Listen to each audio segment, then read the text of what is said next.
Well, something I need to do on Stinky Pete, which I should just do now. I have a friend of mine that's going to help me out, pay for the parts. I'll just pay him back later. Is the rear differential in Stinky Pete. Between when I got the truck sitting for over 10 years, the moisture that was in the differential, because it was like the way it was sunk down in the mud, and the water flowing down around the truck because it was down in like a drainage area.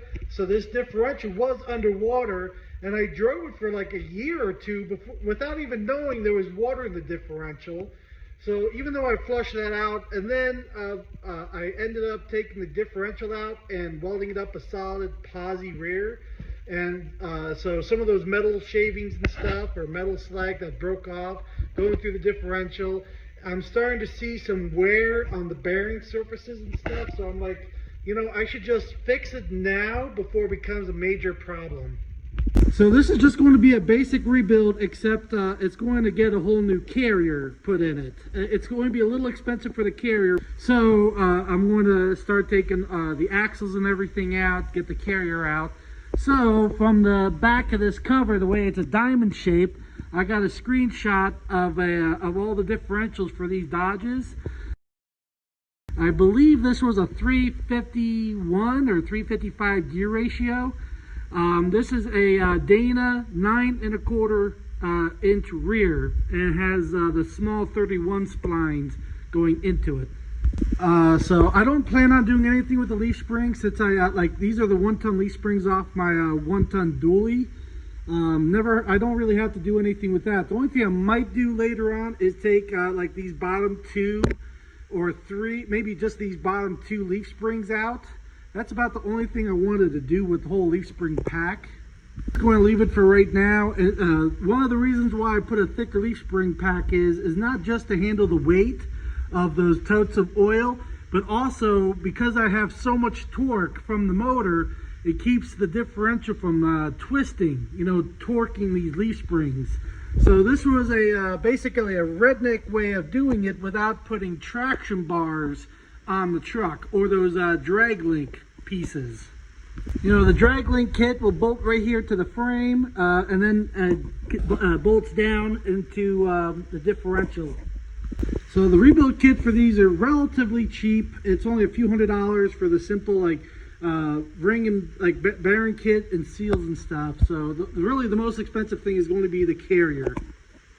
You know, it's still surprising how basic these things are. So basically, once you take the spider gear pin out, then you can push these axles in, and there's little clips right here. They're just like a moon clip right here, retainers.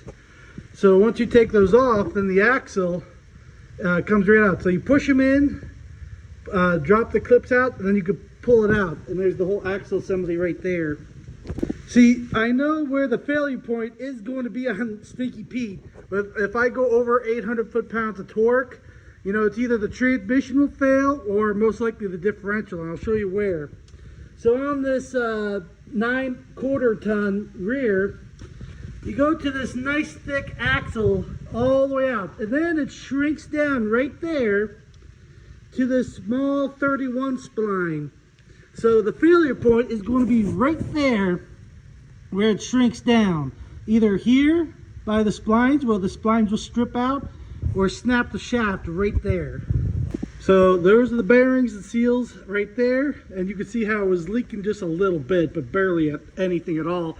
Like, it has almost 200,000 miles on this differential. I already took the main bearing caps off, so this will just come right out. Oh, I gotta loosen this like adjusting nut. Now I can see through it. So now the carrier's out.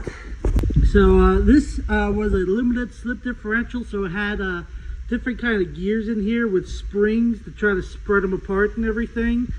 So, but you'll see how I welded it a posi in there. So basically, I'm getting a whole nother carrier, which is either a like a air locker or a posi carrier. Just going to reuse the ring gear, and of course, on that ring gear is the teeth on it for the one speed sensor, which is right there on the differential.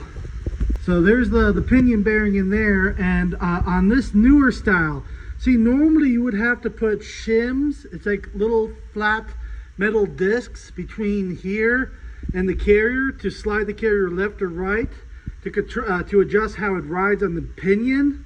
But on this, it's a newer style, so they have this like a nut right here that you can get to right here with a flathead screwdriver to adjust the shim against the pinion.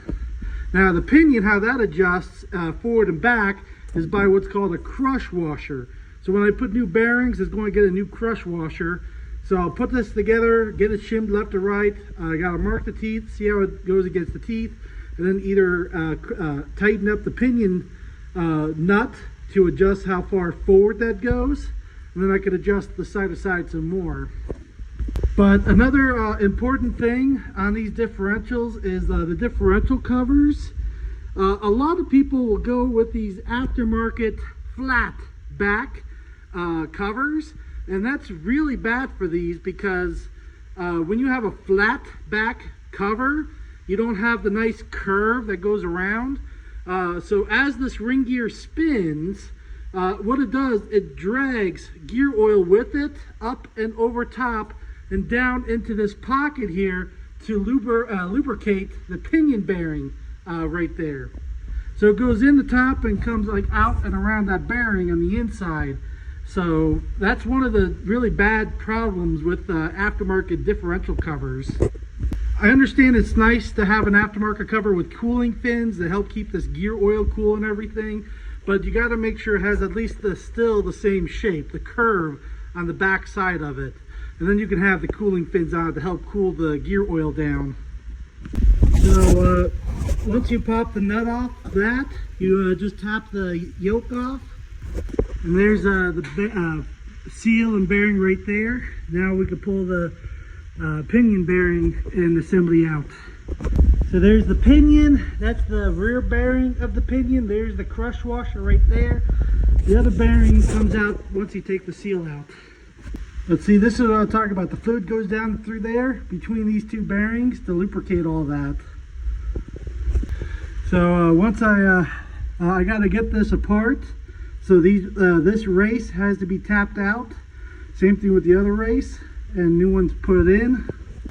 So it's here. I'll try to reach around the other side. But there's the front pinion bearing. There's two of them. That's the front one. So now you'll see some of the like glitter and chunks like I was talking about before. This is like, there's a piece, a pretty big piece right there. The magnet did not catch these pieces, so these must not be magnetic. But this is why I want to rebuild this differential, make sure everything is good to go and solid, you know, before this damage gets any worse. The biggest things I'm worried about are the bearing surfaces right here on the axle, because if these get scored up too badly, then I got to get whole new axles. So these are still good, so I just got to polish these up a little bit, and I could put these back in. But that's the main reason why I wanted to do this now. Like, these bearings are changeable and stuff like that, but these axles are a lot harder to get to change out. Maybe if I get the right axles 5-lug with a thicker shaft on a thicker spline, then I'll do that. I'll ask the differential guy, see if I can get thicker axles to go in this axle tube.